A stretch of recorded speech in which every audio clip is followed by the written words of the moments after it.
Alma, mundo de cristal, a todos los niños y al niño interior de todos. Los niños y jóvenes de hoy son los hombres y mujeres del mañana. Démosles hoy todo el amor que merecen y ellos soñarán y crearán un nuevo mañana con el corazón.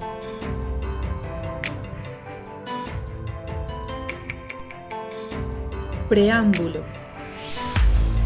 La esfera del espíritu es una poderosa dimensión infinita que engloba todas las dimensiones del universo y que es capaz de iluminar los tiempos turbulentos que vive la Tierra, donde seres de la raza humana, hechizados por la oscuridad, han desestabilizado la armonía de todo un planeta, donde la sabiduría de la Madre Tierra ha sido ignorada por el deseo de conquista y poder, donde los recursos naturales son depredados de forma ilimitada, donde el ser humano se ha convertido en verdugo de sus semejantes, donde quienes ansían el dominio del planeta ocultan la verdad y promueven la ignorancia que genera guerra, hambre y enfermedad, donde la difusión del miedo es el arma principal para tomar el control, donde la barbarie de la inconsciencia ha reactivado las fuerzas de luz del universo. En la esfera del espíritu coexisten 8 grandes creaciones. Son los mundos de cristal, luz, ensueño, magia, alegría, sabiduría, paz y amor. La divinidad creadora de estos mundos tiene la misión de asistir al ser humano tras la iniciación en el camino de la verdad para purificar el corazón y devolver la armonía a cada rincón del planeta. La semilla sanadora del nuevo mundo, que posee los valores del espíritu puro, la sabiduría de la esencia y el compromiso de valientes seres de luz, se halla en potencia de germinar mediante un salto de conciencia de la humanidad. Es el momento de despertar y ascender hacia esa nueva dimensión, el momento de experimentar el gran sueño del cielo en la tierra, el momento de reconectar con nuestra esencia de amor. La esperanza tiene un nombre: alma. Esta es una historia basada en hechos reales que sucedieron, suceden y sucederán.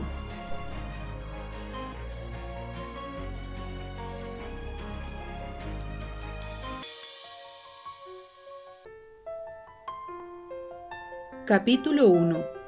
El vagabundo misterioso. Perdidos en el mar de sufrimiento. Yo me nutro del seno de la madre. Lao Tse.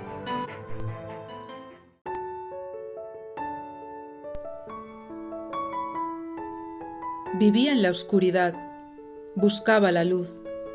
Había llegado a creer que su existencia no tenía sentido, a desear el fin de su vida para dejar aquel mundo de sufrimiento y miedo. Sin embargo, mantuvo la fe. Logró sobrevivir al dolor durante largo tiempo de oscuridad. Todo cambió el día en que la magia iluminó su vida, el día que entró en el orfanato Jímaco. En el momento en que puso un pie tembloroso sobre el primer escalón de aquel tenebroso lugar, sintió una certeza tan clarividente como la que le podía proporcionar cualquier bola mágica de cristal. Cada experiencia de su vida había sido una preparación para llegar hasta allí. Mientras disimulaba su asombro por aquel nítido presentimiento, la joven sintió un cosquilleo en la espalda, a la altura de los omóplatos. El hormigueo se fue prolongando hasta su estómago. Aunque el trozo de pan que acababa de comer le había quitado el hambre, se removía en su vientre el nerviosismo propio de aquellos en quienes otros han depositado todas sus esperanzas. A medida que subía los escalones hasta el portón del orfanato, cogida de la recia mano de un vagabundo, su mente se adentró en una espiral de imágenes en color y empezó a rememorar cómo había llegado hasta allí. Pocas horas antes, la joven había dejado caer su pena sobre la inmensidad del mar. Cada lágrima era la materialización de los traumas del pasado, un dolor agitado que se ahogaba en la quietud del agua infinita. Cuando el anochecer la cubrió sobre el puente donde lloraba, sintió más hueco el vacío de la soledad. Para no prorrumpir en sollozos, intentó distraerse con las palomas que revoloteaban a su alrededor. Poco después probó a centrar su atención en el griterío animado de los turistas que paseaban por el puerto, en las terrazas abarrotadas de gentes que devoraban parrilladas de marisco, en las gaviotas bravuconas que peleaban por unas migajas de pan. El esfuerzo fue vano. Nada le proporcionaba el calor de la compañía anhelada. Con el tiempo había aprendido que la soledad era un visitante educado y servicial que tan solo entraba en su morada cuando se lo permitía. Esa vez la había invitado con las puertas de su alma abiertas de par en par. Aún así, a pesar de la tristeza, su fuerza interior prevalecía por encima de todo. Estás lejos de casa, no tienes dónde ir, sé fuerte una vez más. Sumida en estos pensamientos, no vio venir un trozo de pan que le dio un buen golpe justo en medio de la frente. «Perdona, chiquilla, ¿puedes dárselo a aquella paloma blanca apartada de las demás?», le preguntó un vagabundo de aspecto desaliñado. Ella bajó hasta el muelle y accedió a su petición. Le encantaba alimentar a los pájaros. El ave agradeció el alimento y lo compartió con las demás mientras el anciano se acercaba a la muchacha. «Mis padres están ahí, en el puesto de los helados», mintió ella al ver la siniestra cara del vagabundo a la vez que se apartaba de él y de sus barbas malolientes. «Sé que no es cierto. Escúchame con atención, jovencita, pues soy hombre de pocas palabras. He venido a guiarte», atajó ante los ojos incrédulos de ella. Acto seguido la tomó de la mano con rudeza. Nadie entre el gentío se percató de sus gritos de auxilio. Pese a que intentó morder, arañar y golpear al supuesto secuestrador, el hombre no parecía inmutarse. Poseía una agilidad sobrenatural. La joven llegó a creer que en lugar de esquivar sus golpes con fugacidad, el vagabundo desaparecía justo cuando ella pestañeaba y no podía verlo. La lucha desproporcionada la dejó exhausta. Agotada, cayó de rodillas al suelo y el anciano la soltó. Después de darle tiempo para reponerse, le pidió que se acercara con un gesto de su mano. Ella lo miró con recelo. ¿Qué pretendía aquel hombre que primero la apresaba y luego la liberaba? Estaba tan confusa y tenía tanto miedo que necesitó recurrir a su don. Respiró hondo, cerró los ojos y volvió a sentir la intuición que tantas veces la había ayudado. Entonces sintonizó con lo que su alma le revelaba, y aunque extrañada, supo que podía confiar en él. El fétido aliento del anciano se entremezclaba con el olor a podredumbre del agua contaminada que el creciente vaivén del mar mecía bajo el muelle. Tampoco era agradable el tacto de su barba enmarañada ni el de sus cabellos grisáceos y oleosos como aquel trozo de Mediterráneo. Aún así, la joven los acarició con suavidad. Empezaba a sentir compasión por ese desconocido con cara de loco aterrado. Era un pobre hombre, tan solo y abandonado como ella. «Veo a tus padres en tu mente», aseguró el vagabundo. «Veo todo lo que sucedió». «¿Cómo ha podido verlo, señor? ¿Cómo lo ha hecho?» «He practicado la intuición durante mucho tiempo para protegerme, pero solo he podido sentir la nobleza de sus actos». «¿Te parece poco dadas las circunstancias?» «Al contrario, pequeña. Esta es la señal que esperábamos», contestó el vagabundo, y susurrando añadió: «Eres la elegida».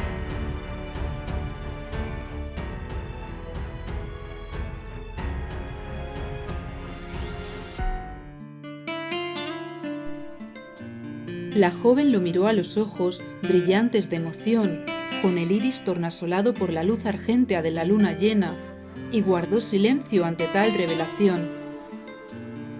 Aún así, su mente se disparó. ¿La elegida? ¿Por quién? ¿Para qué? ¿Quiénes esperaban la señal? ¿Qué querían de ella? ¿Cómo iba a ser ella una elegida para nada? Ella, una triste niña maltratada y llena de miedo.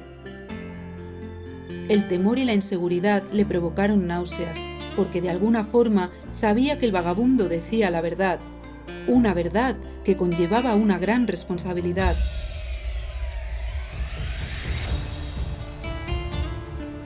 También sabía que solo le desvelaría el secreto de sus enigmáticas palabras en el momento oportuno. En poco tiempo a su lado había comprendido el valor del silencio de la paciencia y de la fe en el ser humano. Impulsada por una fuerza desconocida que la guiaba, se limitó a seguirlo rambla arriba hasta que se adentraron en un oscuro callejón del Raval. Allí, ante la luz de un farol solitario, sintió que aquel capítulo de su vida tenía que suceder y que el misterioso vagabundo representaba, de algún modo, aquello por lo que tanto había rogado a la divinidad, el verdadero hogar. Mientras pedía ayuda al cielo, por el rabillo del ojo advirtió el gesto melancólico del anciano. «No sienta pena por mí, Señor. Gracias a las vivencias duras he aprendido y me he hecho más fuerte. Miro siempre hacia adelante». Al enfocarse en consolarlo, el malestar del estómago fue cesando. El vagabundo asintió con ojos aprobadores, aunque vidriosos. Le dolía el sufrimiento humano, sobre todo el de los niños. En silencio, el hombre le acercó un trozo de pan, como el que poco antes habían ofrecido a la paloma luminosa, tan diferente de las demás. Al rato de caminar, acompañados por la comunicación que transmitía el silencio, el vagabundo se detuvo ante un antiguo caserón en cuyo rótulo desvencijado podía leerse Orfanato Jímaco.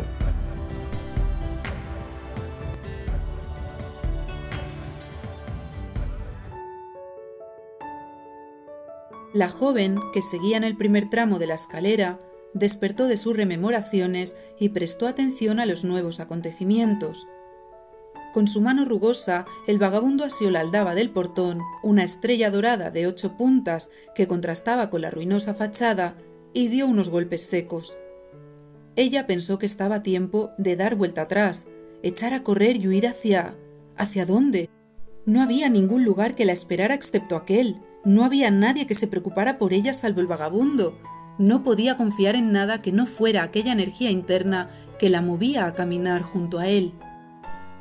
Dadas las alternativas, la muchacha reunió valor y permaneció al lado del anciano.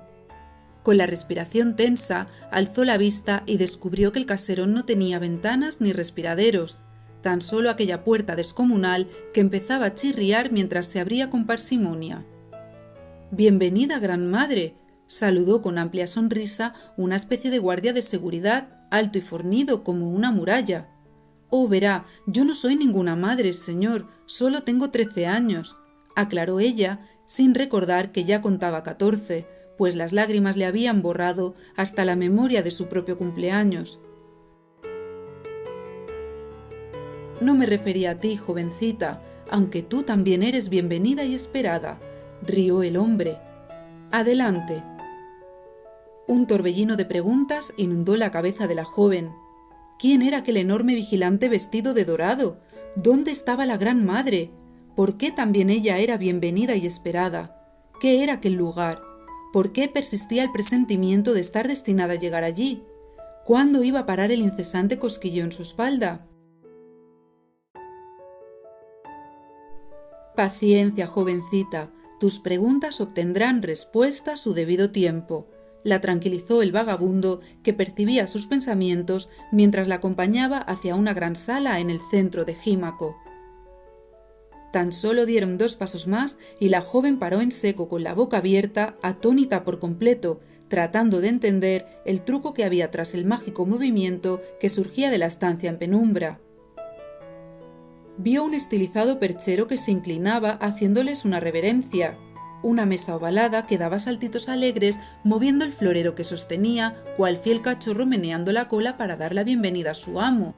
Y lo que más la sorprendió, un inmenso espejo circular de marco dorado que en lugar de reflejarlos a ella y al vagabundo, mostraba la imagen de una poderosa luz cegadora, al lado de una preciosa mujer de lacios y largos cabellos rubios que vestía una túnica de seda donde brillaban los colores del arco iris. Las piernas le flaquearon. ¿Acaso se había quedado dormida en el puente y estaba soñando? Con disimulo se dio un leve pellizco en la mano para comprobar que estaba despierta. Hecha un manojo de nervios, miró perpleja al anciano. Antes de preguntar nada, pensó que si aquel iba a ser el inicio de su gran aventura existencial, lo mejor era mantener la cabeza bien alta y demostrar compostura. El vagabundo sonrió al leerle el pensamiento y percatarse del contraste con sus manos temblorosas. También sonreía el vigilante de cortos rizos castaños que hacía recordar a la joven la imagen de un baobab que había visto en internet. Respondiendo al movimiento de cejas del vagabundo, el gran hombre llamado Guardián saludó con un jovial ademán de cabeza y se retiró en silencio. Los únicos objetos que habían permanecido inmóviles eran 8 tronos que se alineaban en el centro de la sala. Uno de ellos se adelantó con aires campechanos y abrió sus anchos brazos para acoger al viejo vagabundo. El hombre se arrellanó en la mullida tapicería, murmuró unos sonidos que parecían música celestial y al instante se convirtió en la bella dama que poco antes se había reflejado en el espejo. Entonces la muchacha comprendió. Ella era la Gran Madre. Se quedó perpleja ante la metamorfosis. Las sucias barbas y los hediondos harapos del vagabundo habían desaparecido para dar paso a la mujer más cristalina que hubiera visto jamás. Con la frente despejada, en ella podía verse el contorno de la cara con forma de corazón. La joven sintió un infinito amor de madre que la envolvía, y mientras se dejaba embargar por aquella nueva sensación, los velos sedosos de colores que cubrían a la hermosa dama la elevaron en el aire hasta acomodarla en su regazo. Sin saber por qué, la muchacha empezó a llorar. Era un llanto profundo, desgarrador. Las lágrimas brotaban en un estallido que reflejaba el dolor de tiempo atrás, el amor ausente que tanto había necesitado y que tanto agradecía sentir, al fin, entre los brazos de aquella mujer. La Gran Madre le acarició los largos y rubios tirabuzones, así como la piel y la ropa, que al tacto fueron quedando limpios de la suciedad acumulada tras horas callejeando. Rozó la silueta de gaviota de sus labios para que dejara de sentir hambre y besó sus ojos para dormirla mientras le secaba las lágrimas con suavidad. Para velar su sueño, el trono inició un lento y armonioso balanceo, a la vez que la dama la arrullaba con un canto dulce y cálido que la inundó del amor más grande. Permanecieron abrazadas el tiempo necesario para sosegar las emociones y aliviar las heridas del corazón. Cuando despertó, la primera visión de la muchacha fue la sonrisa de la Gran Madre, y el primer sonido, el griterío de una multitud de chiquillos alborozados que parecían salidos de una fiesta de carnaval.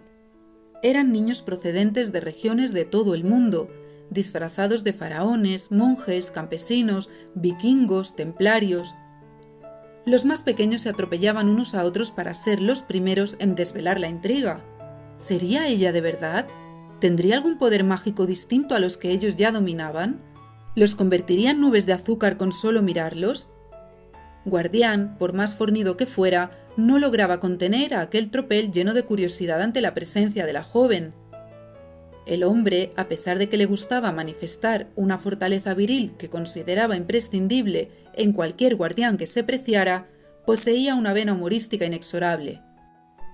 Tantas ganas tenía de reír que lanzó una mirada fija al perchero para que se abalanzara sobre los niños y esgrimiera, cual espadas, sus brazos de madera contra las narices más curiosas y sobresalientes. La joven intentó adaptarse al asunto, pero no le fue fácil asumir como rutinario cada nuevo evento fantástico. Contagiada por el ambiente, empezó a reír al ver que los niños se abalanzaban hacia el perchero y lograban abatirlo contra el suelo. «Eso es, chicos, somos invencibles», vociferó un joven que destacaba por su pelo, viva imagen de una auténtica llama ardiente. «Desde luego hay que ver, sois como niños», sentenció Guardián escondiendo una sonrisa traviesa. «Y tú eres tan niño como nosotros», rió una niña sepultada entre el perchero y la montaña de chiquillos que seguían desparramados por el suelo. «Por suerte», exclamó Guardián haciendo visible su sonrisa. «Está bien, chicos, en vista del interés y si lo hacéis con orden, podéis acercaros a saludar a vuestra nueva compañera», los animó la Gran Madre. Todos se sentían igual de emocionados ante la novedad de la recién llegada, de quien tanto habían oído hablar.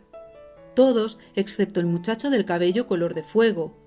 Él sentía una emoción mucho más intensa, que se manifestaba con aceleración del corazón, temblor de piernas, un intenso calor por todo el cuerpo, cosquilleos en el estómago y la espalda. Era la primera vez que sentía ese hormigueo correteando por sus omóplatos. Bienvenida al hogar, no podemos revelarte nada, la informó una niña de 9 años disfrazada de antigua egipcia. Hola, niña sin nombre. La joven se preguntaba por qué la llamaban así. ¿De verdad eres tú?, preguntó un chiquitín tan minúsculo como las pecas que le bailaban en la nariz respingona. ¿De verdad eres tú la que...? ¡Cállate, enano, que vas a meter la pata! Alguien le dio una palmada en la nuca y el pequeño se fue llorando a buscar consuelo en madre, que era como la nombraban de forma cercana. Ella lo cogió en brazos mientras miraba con gesto firme al autor del golpe, y el pequeño exacerbaba el lloro en busca de más mimos. ¿Quién no iba a desear los de aquella amorosa mujer?, pensó la joven. El último que acudió a saludarla fue el mayor, el del cabello de fuego. Su expresión facial, que solía ser tan angélica como aguerrida, se había transformado en un rostro sonrojado por la timidez. Con la cercanía, ambos sintieron una familiaridad que los llenó de bienestar, una burbuja de paz que los transportó al cielo, el descanso misterioso de haber encontrado a alguien que habían echado de menos durante mucho tiempo.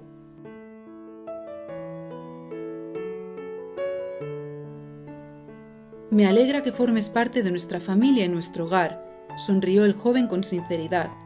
Yo también, respondió ella con la emoción contenida como un caramelo atascado en la garganta. Las miradas de ambos se encontraron y conectaron hasta lo más profundo. Era una atracción irresistible, magnética, fuera de lo común. En aquella mirada experimentaron la belleza más grandiosa, la conexión con el mundo del espíritu. Al girar la cabeza para ocultar el rubor, la joven vio una multitud de bolas de luz en el gran espejo. Eran los niños. Y ella, en aquel instante lo supo. Ella también se había reflejado ante el espejo como una luz cegadora cuando llegó junto al vagabundo. Sin pensarlo 2 veces, se dirigió veloz hacia el espejo y paró de golpe frente a él con ojos interrogantes. «Es el espejo de la verdad», dijo la gran madre mientras ambos jóvenes observaban 2 inmensas bolas de luz que aumentaban de tamaño una al lado de la otra. «Chicos, cada uno a su habitación», apremió Guardián mientras niños y niñas ponían cara de fiesta aguada. «Es hora de dormir y descansar, que mañana os espera un día lleno de aventuras». Procuró animarlos mientras encaminaba a los más rezagados para que subieran unas escaleras mágicas de caracol. Ante la creciente fascinación de la joven, madre se centuplicó para dar las buenas noches a cada uno de los casi 200 niños que ocupaban la estancia, con gran cariño y sugerencias personalizadas. Recuerda agradecer las vivencias de hoy. Reflexiona antes de acostarte. Pide guía y sueños reveladores. ¿Dormirás con esa espada Shaolin pequeña? Cuando la luz de la estrella más alta brilló en el firmamento, la joven y el muchacho del cabello de fuego se miraron por última vez en aquel día mágico que quedaría grabado para siempre en sus corazones.